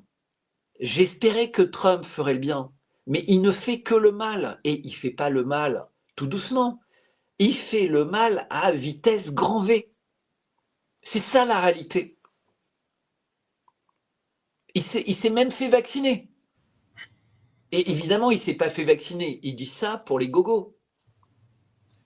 Bertrand aussi, je voulais, c'est la question que je vais poser demain matin, 6 heures heure du Québec, midi heure de France, 14 heures heure de Moscou, à Karine Becher-Golovko et Arnaud Develay. Où est la Chine et la Russie là-dedans? Plusieurs rumeurs émanaient que la Chine et la Russie fournissaient des armes au Venezuela, un peu comme on me dit aussi du côté de l'Iran, faites-vous-en pas, l'Iran maintenant est équipé par les Chinois et les Russes. Que fait la Russie et la Chine dans cet événement-là actuellement? Alors, petit 1, c'est faux pour les deux. Et ça, je t'avais déjà répondu à la question pour le Venezuela. Le Venezuela, quelque part, a été pas abandonné. Je pense qu'ils ont essayé diplomatiquement, etc. Mais Trump en avait rien à foutre. Donc là-dessus, c'est le coup de poker de Trump. Un peu comme tous les coups de poker, si tu veux, quand ils ont bombardé les sites nucléaires iraniens, c'était un énorme coup de poker. Qui pouvait imaginer que la Russie et la Chine allaient laisser faire bombarder des sites nucléaires sans dire c'est la ligne rouge? En fait, le problème, c'est que face à Trump, ils ne savent pas mettre de ligne rouge. Il faut bien comprendre que en ce moment, la Russie souffre. Ils souffrent pas autant que les médias disent, mais les attaques. Je vais essayer d'expliquer quelque chose de très simple. Aujourd'hui, avec l'aide des États-Unis, avec l'aide des Européens, et avec le fait que pendant très longtemps, la Russie n'a pas voulu détruire les infrastructures industrielles, les chaînes d'approvisionnement, les chaînes énergétiques en Ukraine, l'Ukraine s'est fait une industrie militaire de bonne qualité. Ils ont produit des drones marins, ils ont produit des drones aériens et ils ont produit également des soldats. D'ailleurs, maintenant le pays en a perdu des centaines de milliers, peut-être 1 million, mais ils en ont produit beaucoup. Et les drones aériens qu'ils produisent sont capables de voler à plusieurs centaines de kilomètres et ils en produisent des centaines. Parce que c'est pas très compliqué, hein, c'est comme des deltaplanes évolués. Donc ils reçoivent des puces de bonne qualité pour faire les plans de vol. Donc il y a quelques jours, il y a eu pas mal de drones qui ont essayé d'attaquer, juste pour Noël, la résidence de Poutine. D'accord? Ils ont tous été arrêtés, mais les Russes ont réussi, il y en a 2 qui sont tombés intacts, donc ils avaient les explosifs qui étaient dedans, et ils avaient aussi les puces. Et ils ont vu dans les puces que la cible, c'était vraiment la résidence de Poutine. Mais ce qu'ils ont vu aussi, parce que ça laisse des empreintes digitales, et c'est pour ça qu'ils ont convoqué l'attaché militaire américain, ils ont vu que les États-Unis étaient directement, ou en tout cas très très proches, d'une implication dans le choix de cette cible. Ah, évidemment, ils ne l'ont pas dit au monde.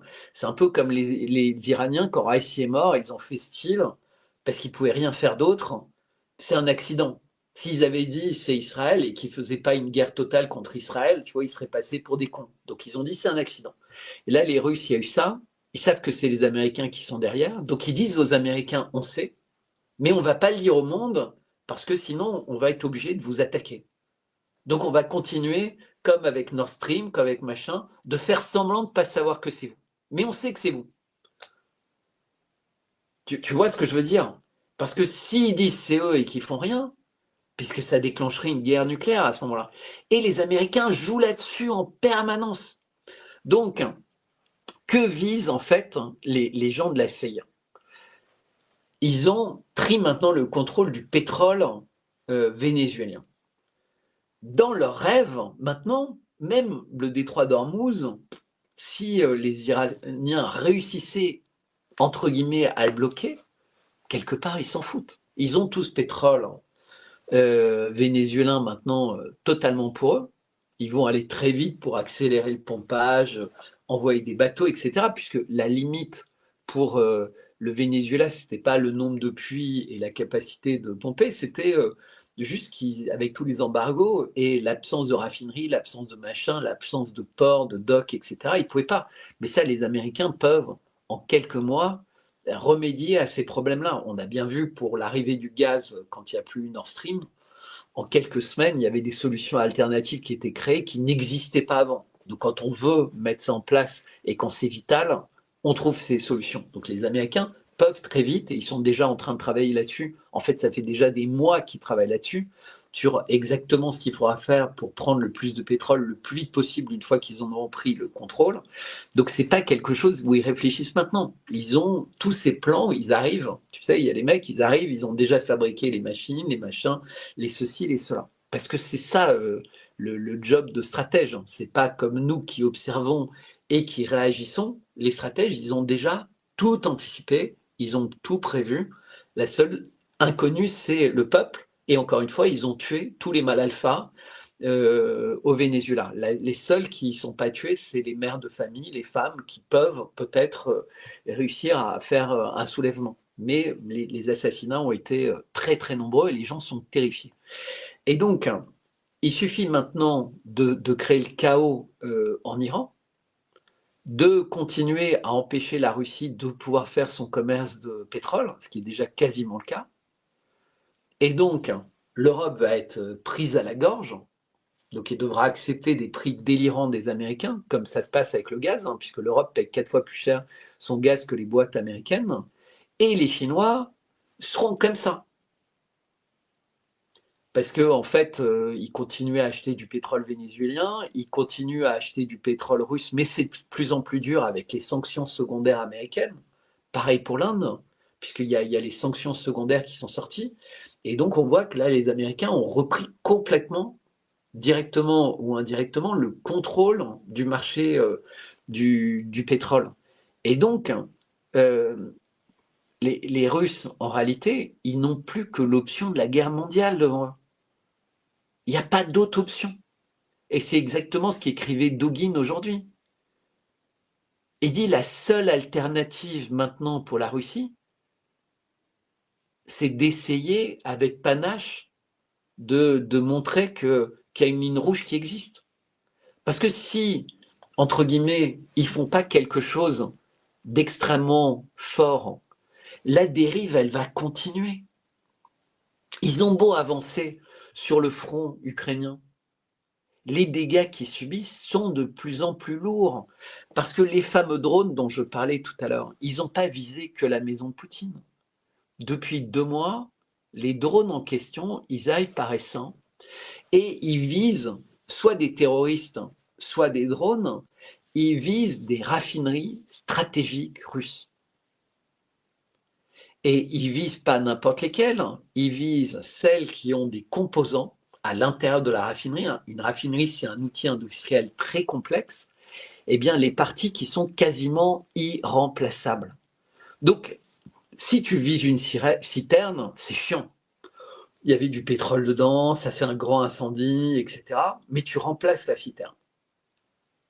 Ou tu trouves un autre moyen de stockage, etc.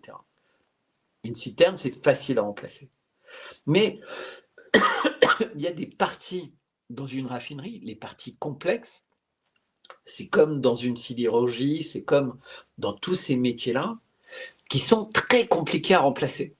C'est-à-dire, même un drone, tu vois, avec quelques dizaines de kilos d'explosifs ou vingtaines de kilos d'explosifs, il va pas détruire la raffinerie complètement. Mais s'il atteint son objectif, la raffinerie pourrait être bloquée pendant 3, 6 mois, voire beaucoup plus longtemps. Et c'est ça qui est en train de se passer en Russie. C'est-à-dire que jour après jour, il y a des raffineries qui sont complètement bloquées. Sauf que la Russie n'a pas d'alternative.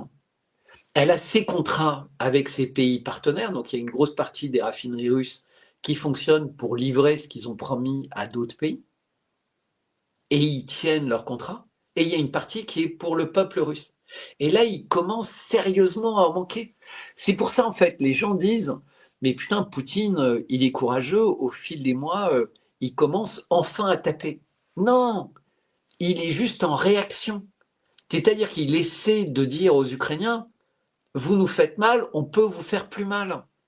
Mais comme les dirigeants ukrainiens s'en foutent de la souffrance du peuple ukrainien, puisqu'ils ne travaillent pas pour le peuple ukrainien, ils travaillent pour des gens qui veulent détruire la Russie. Donc même si ça fait mal à l'Ukraine, les Ukrainiens continuent. En fait, tu sais, c'est comme un terroriste qui prend du Captagon. Et bien, tant qu'il n'a pas une balle qui le tue, il va continuer. Tu peux lui couper un bras, lui envoyer des balles partout, le Captagon enlève la douleur, lui donne... Eh bien, l'Ukraine, c'est ça. C'est quasiment un zombie. C'est-à-dire, ils vivent encore, mais tu ne sais pas vraiment comment. Mais tous les coups qu'ils prennent, tu sais, il y avait eu un film, c'était dans Monty Python. Le type, il est là, il dit, vous passerez pas par moi. Et Lancelot lui dit, mais si, je vais passer. Non, non, vous passerez pas. Puis il lui coupe un bras, une jambe, 2 jambes. Et le mec continue à dire, vous passerez pas. Ça, c'est l'Ukraine. Il faut revoir cette scène de Monty Python. Bertrand, Bertrand, je constate, puis je le constate depuis plusieurs années dans ces conflits-là là, qui s'enveniment petit à petit, même de plus en plus rapidement, l'ivresse de puissance dans laquelle on est. Et là, oui. C'est là que je vois l'importance et je vois tout le ravage que Hollywood a fait dans le cerveau de mes concitoyens, où tout leur est permis. Tant que c'est dans ce American Way of Life-là, j'ai l'impression que ça va prendre une bonne claque, comme tu dis. J'ai l'impression qu'on s'en va tranquillement vers un conflit majeur. Et toi et moi, on est là, puis on constate ça, puis on invite les gens à sortir de leur partisanerie, d'essayer de voir un peu la situation. Moi, il y a une chose qui met du plomb dans l'aile de ceux qui sont les partisans de cette intervention-là au Venezuela. Si vraiment on voulait s'attaquer aux narcotrafiquants, oui. On aurait bombardé la Colombie. Oui, mais on aurait bombardé la Colombie. On sait que c'est de là. Ils sont où les autres? Ils sont où l'idée de vouloir défaire les narcotrafiquants en tapant sur le Venezuela? Bizarrement, c'est eux autres qui ont du pétrole.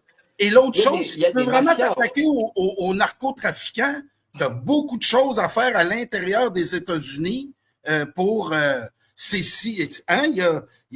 donc, c'est là aussi que je veux bien écouter les deux côtés, mais à un moment donné, il faut essayer aussi de raisonner. Il faut essayer d'essayer à tout le moins ce soir d'apporter des zones grises là-dedans. Parce qu'au Québec, là, Bertrand, je vis on est collé sur les États-Unis. Plusieurs sont dans l'ivresse, mais cette attitude-là nous mène droit vers le chaos. Mais regarde, depuis qu'il est arrivé Trump. Et c'est à ce moment-là que moi je me suis séparé, puisque tu as bien vu ça, quasiment dès qu'il a été élu, le génocide de Gaza a repris. Et puis Trump s'est mis à faire du divertissement. Je veux envahir le Groenland. Mais il n'a pas oublié, ça va arriver. Il a des centaines de personnes, parce que les États-Unis, c'est un très grand pays, le Pentagone, la CIA, la NSA, c'est énorme. Ils ont des centaines de personnes qui bossent là-dessus avec des intelligences artificielles super puissantes et qui scénarisent toutes les possibilités. Parce qu'il faut voir qu'aujourd'hui, nous, les intelligences artificielles qu'on peut utiliser, souvent elles sont intéressantes, mais elles sont relativement médiocres pour nous accompagner dans des raisonnements ou pour dire autre chose que des discours entendus, entre guillemets. C'est très compliqué de défendre entre les thèses sur lesquelles on échange. Donc c'est vrai que si les gens interrogent leur intelligence artificielle, elles risquent de dire que ce qu'on dit c'est ridicule et inacceptable et qu'elles ne veulent même pas en entendre parler. Donc c'est un peu dommage, mais c'est comme ça. Eh bien, ils ont qu'à faire l'expérience, ils verront. Et donc, en fait, un narratif qui devient imposé, c'est-à-dire à la télé, dans les réseaux sociaux avec les systèmes algorithmiques, et toi, tu sais bien, parce que tu as été souvent suspendu, et dans les intelligences artificielles. Et donc, évidemment, les personnes sont abreuvées de ça. Comme tu dis, il y a eu Hollywood, et il y a ce travail quotidien qui a été de dire, c'est un narcotrafiquant, c'est machin, il arrive, il est pris en monote, et puis on a fait cette opération, et puis on a tué personne. Si, il y a eu des centaines de personnes qui ont été tuées. Des centaines de personnes tuées au Venezuela. Des militaires dans leur lit, dans leur garnison, des villas dans lesquelles vivaient des généraux, un ministre, etc., d'autres ministres, plus toutes les personnes qui sont tuées dont on n'entendra jamais parler, parce qu'elles ont été tuées, parce qu'elles risquaient d'être importantes. Tu sais, c'est comme Terminator. Quand tu vois le film, en fait, il a la liste des personnes à tuer avant qu'elles fassent quelque chose qui pourra être dangereux. Et bien, avec les réseaux sociaux, tu peux avoir la liste de millions de personnes qui, par rapport à leur caractère, leur énergie, leur charisme, leur machin, peuvent devenir dangereuses pour le système. Et donc, même si ces personnes ne franchissent jamais la ligne rouge de la loi, tu vas pouvoir les identifier et tu vas pouvoir trouver un moyen de leur faire du mal. Moi, je sais, puisque par exemple, lundi, j'ai un verdict contre moi dans une affaire Brigitte. Franchement, je n'ai pas besoin de revenir là-dessus. Parce que le système m'avait identifié, tu vois, algorithmiquement, comme quelqu'un qu'il fallait prendre dans un filet. Mais ici, pour l'instant, on ne tue pas les gens. Mais dans d'autres pays, ils ne vont pas s'encombrer de faire un procès ou machin. Ils vont donner des listes par bidonville, par ville, à des gens de mafia amis en disant bah voilà, tu me liquides les 50 mecs là parce que j'ai pas envie qu'ils vivent et tu auras 1 million de primes ou tu auras le marché de la drogue de telle zone, de tel village ou de tel machin. Parce que c'est comme ça que ça se passe. Et c'est comme ça que les Américains négocient. Et c'est exactement comme ça qu'Israël a fait partout. Et ils ont infiltré les chaînes logistiques pour les pagers, mais depuis on a découvert qu'ils avaient infiltré les chaînes de Samsung, qu'ils avaient infiltré toutes les chaînes logistiques. Et de toute façon, souvent ils ont des gens qui leur sont très liés à la tête des boîtes. Et je rappelle encore une fois vraiment mes livres, enfin mon livre, le suivant paraîtra le 14 février, vraiment pour vous intéresser à ces choses-là. Et je vous remercie parce que vous êtes nombreux, puisque le livre est maintenant, enfin quasiment depuis le début, est numéro 1 dans plusieurs catégories sur Amazon, y compris pendant les fêtes de Noël, il n'a pas baissé. Et vraiment, je suis très fier de tous les messages, les dizaines de messages que je reçois de personnes qui le lisent, et parfois de façon très étonnante, enfin, où un mari l'avait acheté, ou une femme l'avait acheté en disant mais mon mari me l'a emprunté pour regarder ce que je lisais, et depuis il me l'a pas rendu. Enfin voilà, et j'invente pas ça. J'ai lu des messages qui m'ont fait pleurer. Et voilà, je vous recommande de lire ou de demander si quelqu'un a lu et que les gens vous disent, ou lisez simplement les commentaires sur Amazon. Ça vaut la peine. C'est un super livre. Il m'a fallu 25 ans pour l'écrire. Bertrand, On va suivre le dossier attentivement dans les prochains jours, parce que j'ai l'impression que ça va évoluer d'heure en heure, de jour en jour. Puis après ton procès, ton verdict du 5 janvier, j'espère pouvoir te parler encore. Merci pour pour l'émission. Puis écoute, c'est certain, je vais donner la parole à d'autres qui n'ont pas nécessairement ton point de vue, et les auditeurs se feront leur propre opinion. Mais chose certaine, ce que tu nous as apporté ce soir éclaire davantage Mais les gens. il faut juste que les personnes comprennent, en fait. Et ça, c'est vraiment un point important. Quand ils regardent la télé, quand ils regardent une émission de télé, ils regardent parce qu'ils viennent pour écouter quelqu'un parler. Ils viennent écouter un débat. Alors éventuellement, autour de la table ou dans le bar, ils peuvent commenter, ou le lendemain, ou le surlendemain, ou sur les réseaux, etc. Mais ici, on est sur un réseau. Il y a 300 ou 400 personnes ou 500 personnes qui sont en train de nous regarder. Il y en a peut-être une trentaine, Au-dessus de 40. 500 en ce moment, Bertrand. Voilà. Et donc, il y en a un certain nombre qui commentent sur... mais on ne peut pas débattre avec chacun d'entre vous. Et Karl me pose des questions, il a des idées plus ou moins arrêtées. Comme il dit, il va faire parler des personnes qui ont des horizons différents. Mais si vous venez écouter ici, c'est parce que ça fait maintenant 5 ans que je donne mon opinion sur plein de sujets. Qu'il y a des sujets comme Trump sur lesquels malheureusement j'étais amené à constater que mon opinion était mauvaise. Et il y avait d'autres personnes qui ne pensaient pas comme moi, qui pensaient dès le début que Trump allait être une branche pourrie, et qui avaient raison. Alors parfois ils avaient raison pour de mauvaises raisons, parfois ils avaient raison pour de bonnes raisons. Moi j'ose croire que j'avais tort pour de bonnes raisons, et que maintenant les faits m'imposent d'avoir entre guillemets raison tardivement pour de bonnes raisons. Mais ce qui m'intéresse, moi, c'est les faits, c'est les analyses. C'est pas j'ai besoin d'entendre ça pour me faire plaisir. C'est-à-dire, quand il y a eu la guerre des 12 jours contre l'Iran, moi, ce qui m'intéressait, c'était la réalité des faits, les conséquences asymétriques de ce qui s'était passé. C'était pas le fait que chaque soir, il y avait 5, 10 ou 15 missiles qui étaient tirés, ou 20, et qu'il y en avait certains qui traversaient. Moi, ce qui m'avait surpris, c'était que l'Iran avait fait une première fois des salves de centaines de missiles, mais sans vouloir rien atteindre. C'était ça le message officiel, c'était juste pour faire une démonstration. C'était un énorme gâchis quand même. Envoyer autant de missiles pour rien faire, hein, c'était leur première salve avant l'attaque des 12 jours, mais c'était une manière de dire ne nous essayez pas. Et bizarrement, pendant la guerre des 12 jours, ils n'ont jamais fait plus d'en envoyer que 20, 30 ou 40 missiles. Et donc, j'en ai déduit que leur capacité militaire, leur nombre de plateformes, etc., de lancement de missiles avait été détruite.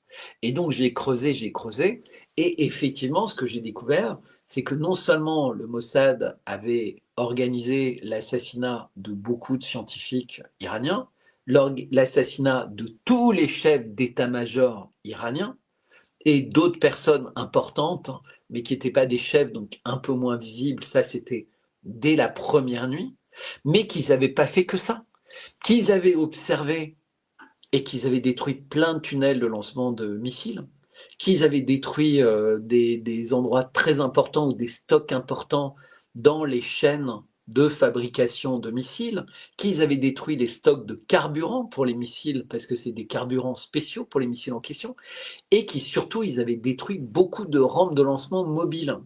Or, ces rampes de lancement sont des outils extrêmement coûteux, extrêmement compliqués, parce que non seulement pour envoyer une fusée qui pèse des tonnes, donc t'imagines ce que ça veut dire comme véhicule, mais il y a énormément d'électronique embarquée, puisqu'en fait c'est le dernier contact avec le missile, et tu vois, tu as énormément de... On voit bien, même pour des petits missiles, toute l'électronique qu'il y a pour les orgues de Staline, tu sais, les trucs qui envoient plein de bombes. Et donc, quand on détruit une dizaine dans un pays qui en a une cinquantaine ou une centaine, parce que les autres sont partent de lieux fixes, c'est pas des camions mobile. Tu sais, on voyait beaucoup d'images et ben ce sera quasiment irremplaçable, ou en tout cas, il faut beaucoup de temps pour les remplacer. Parce que en Iran, ce qu'on sait, c'est qu'il y a des agents du Mossad partout. Ils connaissent tous les sites de production, ils connaissent absolument tout. Et les seules choses qui étaient très confidentielles, très secrètes, c'était les installations nucléaires. Donc déjà, ce n'était pas totalement secret. Mais depuis, on a appris que les agents de l'AIEA servaient de service de renseignement aux États-Unis et Israël. Donc même les endroits confidentiels, en fait, il n'y avait pas de confidentialité. Les gens avaient beau dire on ne révélera pas ce qu'on a vu, on révélera juste si vous respectez ou pas les conditions. Et en fait, ils faisaient l'inverse. Et donc, tu as un pays qui est absolument nu vis-à-vis du reste du monde, c'est l'Iran, et un pays qui est totalement secret, c'est Israël. Puisque tu as encore aujourd'hui le jeu de dupes sur le fait qu'Israël a ou non des armes nucléaires. Tout le monde sait qu'ils en ont. Mais officiellement, personne n'ose le dire. Et si tu le dis, on peut te traiter de menteur en disant mais c'est quoi les preuves? C'est quoi tes sources? Tu vois ce que je veux dire? Oui, Mais c'est très important. Et donc sur ces choses-là, malheureusement, il n'y a pas de débat parce que les gens sont gouroutisés. C'est comme par rapport à Q, c'est comme une secte. Les gens ne peuvent plus se détacher de ça maintenant. Ils ont trop investi. Ils ont trop investi personnellement, de leur réputation, de leur amour-propre, etc.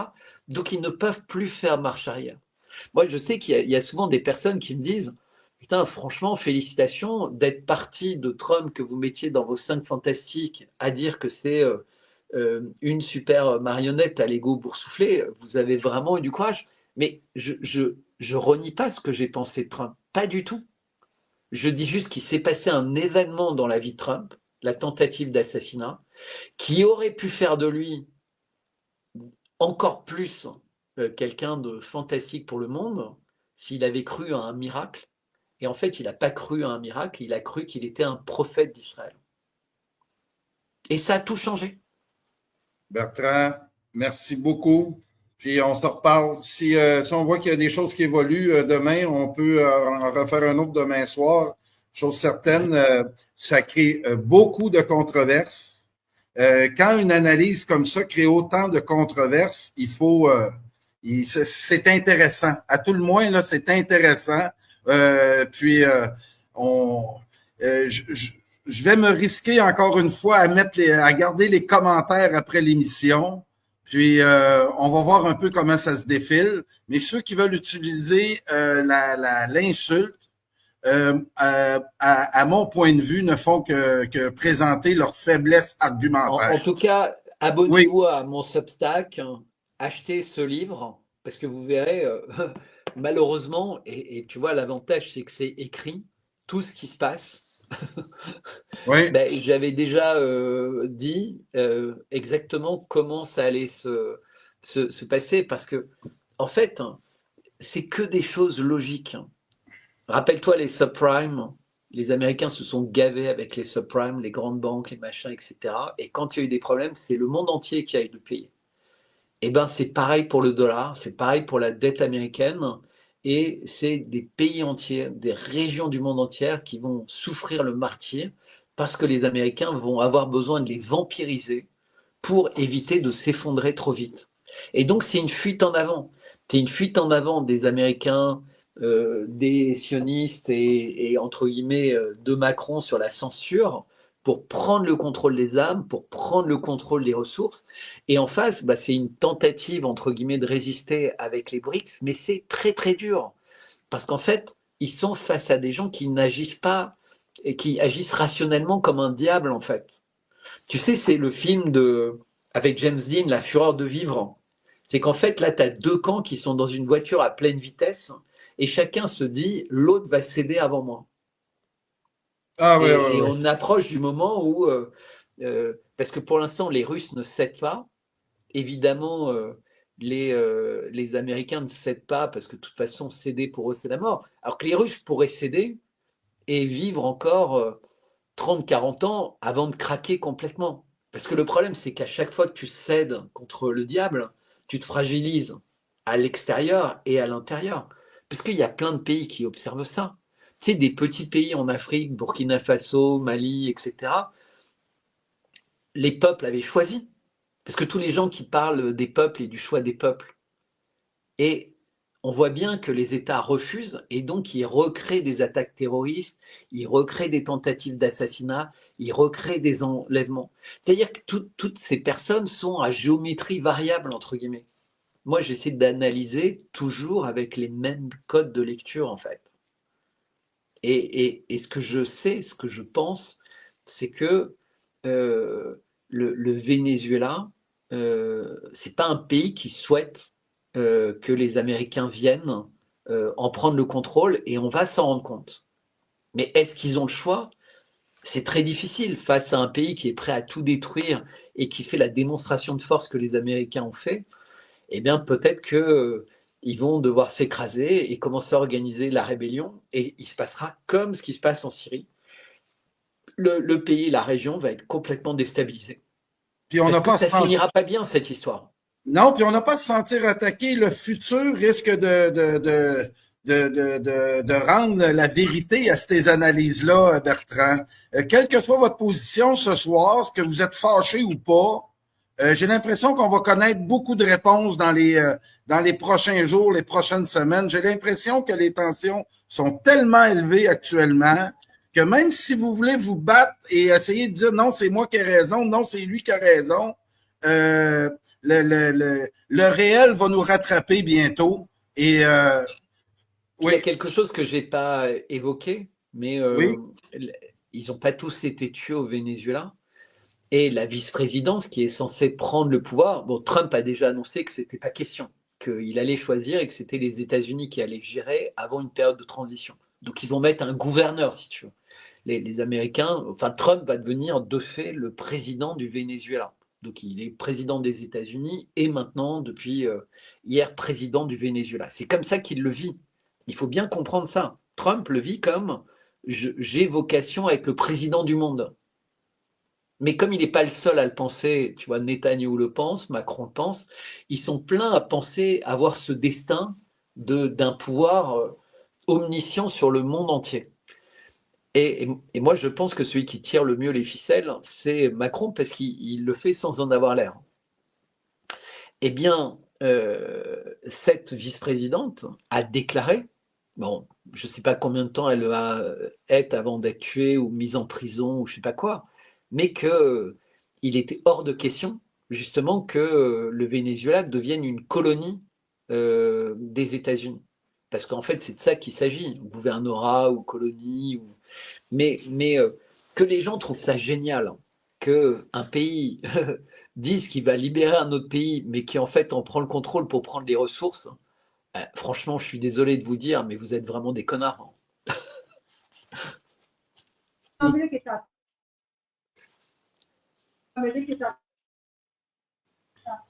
donc, écoute, on va avoir... merci Bertrand. Je dois te dire que ça brasse beaucoup ici. Ben, tu et on va... la nuit, mon cher Karl. Oui, merci beaucoup. On se reparle bientôt au besoin, Bertrand. Merci pour tout. Bye bye. C'était Bertrand Scholler en direct de Paris qui est venu nous livrer son analyse de la situation au Venezuela et un peu partout dans le monde. Nous aurons plusieurs émissions. Là, je mets une petite pause sur mes vacances.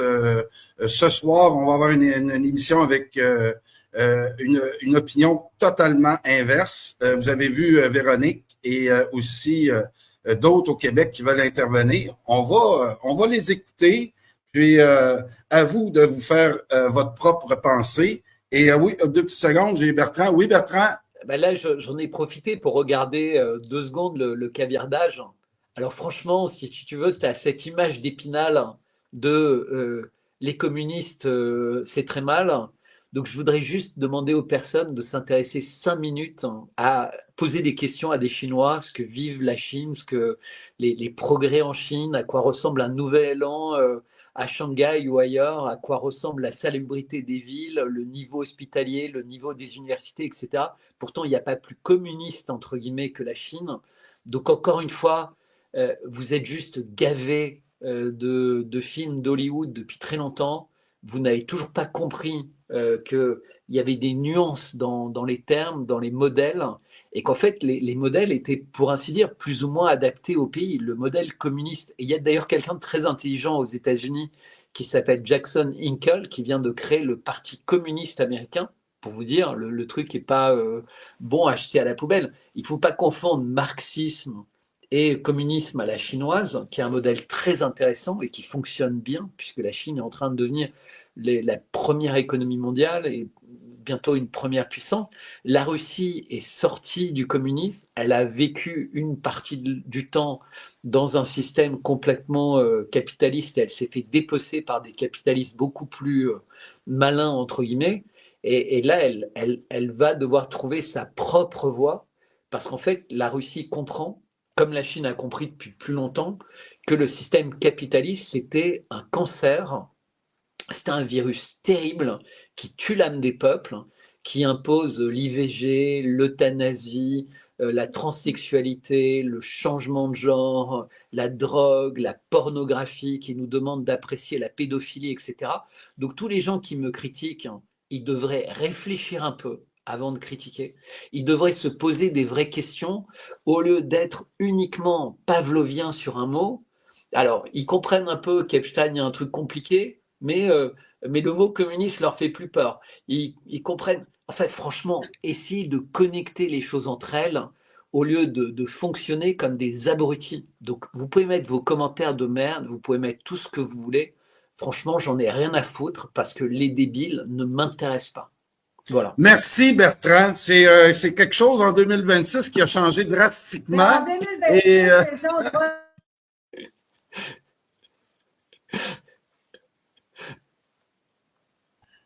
le droit de parler aussi. Oui, Il n'y a on pas va- juste votre opinion qui compte. Vous devez respecter celle des autres parce qu'on appelle ça du communisme et de la dictature quand on empêche de parler des autres. Et dire, je ne vous dirai jamais, même si je ne suis pas de votre opinion, de fermer votre gueule et de vous aller chier parce que je suis mais je ne vous dis pas de fermer votre gueule. Je vous dis parlez autant que vous voulez. Vous traitez les autres de cons. C'est peut-être vous le con. C'est peut-être. Mais non, moi, ça m'intéresse pas. OK. J'ai demandé à personne de fermer sa gueule. J'ai dit aux personnes de se complaire dans leurs bêtises entre personnes qui pensent de façon aussi bête. C'est complètement différent. Fonctionnez, vous savez, comme un petit rat de laboratoire dans une petite roue et faites-vous plaisir avec vos certitudes. Vous en prendrez au fur et à mesure plein la gueule et c'est de pire en pire. Et il y a quelqu'un qui me dit tu ne pouvais pas plus te discréditer dans le caviardage qu'en parlant de Macron. Bon, bah si les personnes, après 7 ans, ne comprennent pas que Macron s'est amusé tout le monde, qu'il a tout détruit, qu'il a pris tous les contrôles, etc., c'est qu'ils n'ont rien compris. Même dans les Twitter Files, des gens qui sous-estimaient Macron, maintenant ont découvert dans les Twitter Files que c'était lui qui tirait toutes les ficelles des règles de censure mondiale. Il a fallu 7 ans pour que les gens découvrent ça et prouvent ça. Mais ce n'est pas encore monté au cerveau de la moitié des auditeurs, parce qu'ils refusent, parce que depuis le début, on leur a expliqué qu'il était idiot et qu'il ne comprenait rien. Et donc tout est pareil, c'est-à-dire qu'on répète aux gens les mêmes bêtises, et même quand ils constatent que c'est des bêtises, ils ne veulent pas l'accepter. Bon, bah voilà, qu'est-ce que je peux faire, moi? Rien. Merci Bertrand. Ça commence comme ça a terminé. Quand je vous dis que le sujet est très polarisé ici, vous en avez eu un petit exemple en conclusion. Merci Bertrand. Merci de cette nouvelle attitude 2026. On va regarder. Le réel va nous rattraper. Quelle que soit votre opinion. Mais il nous a déjà rattrapés, puisque la plupart des personnes disaient Trump, il fait du bluff, c'est un bluffeur, évidemment, il ne fera pas la guerre. Mais Trump lui-même s'est menti à lui-même. Il a dit, au début, Maduro disait non, puis Maduro a dit oui, je veux bien arrêter, je veux bien partir, etc. Et puis il a dit, bah, là, c'était moi qui ne voulais plus. Parce qu'en fait, s'il était parti, s'il a fait ce qu'on lui demandait, eh bien, on ne pouvait pas prendre le contrôle, on ne pouvait pas justifier de prendre le contrôle du Venezuela. Ce qui intéressait, c'était pas de voir Maduro partir, c'était de prendre le contrôle du Venezuela. Et c'est ce qui se passe tout le temps. On a bien vécu ça avec les négociations entre Israël et le Gaza. À chaque fois que le Hamas acceptait, Israël détruisait la paix en tuant les négociateurs, ou créait des conditions qui rendaient la suite des négociations impossible, ou posait de nouvelles conditions. Et donc, à chaque fois que la paix est possible face à quelqu'un qui n'a pas envie de la paix, qui a juste envie de détruire ou de s'approprier son adversaire, ça ne fonctionne pas. Ouvrez les yeux, c'est la même logique. Mais je sais que certains ont des œillères, veulent être aveugles, etc. La seule chose qu'ils ont, c'est une bouche pour parler, pour dire n'importe quoi. Bah, continuez. Merci, Bertrand. Là, je dois terminer. La pression est énorme. Merci.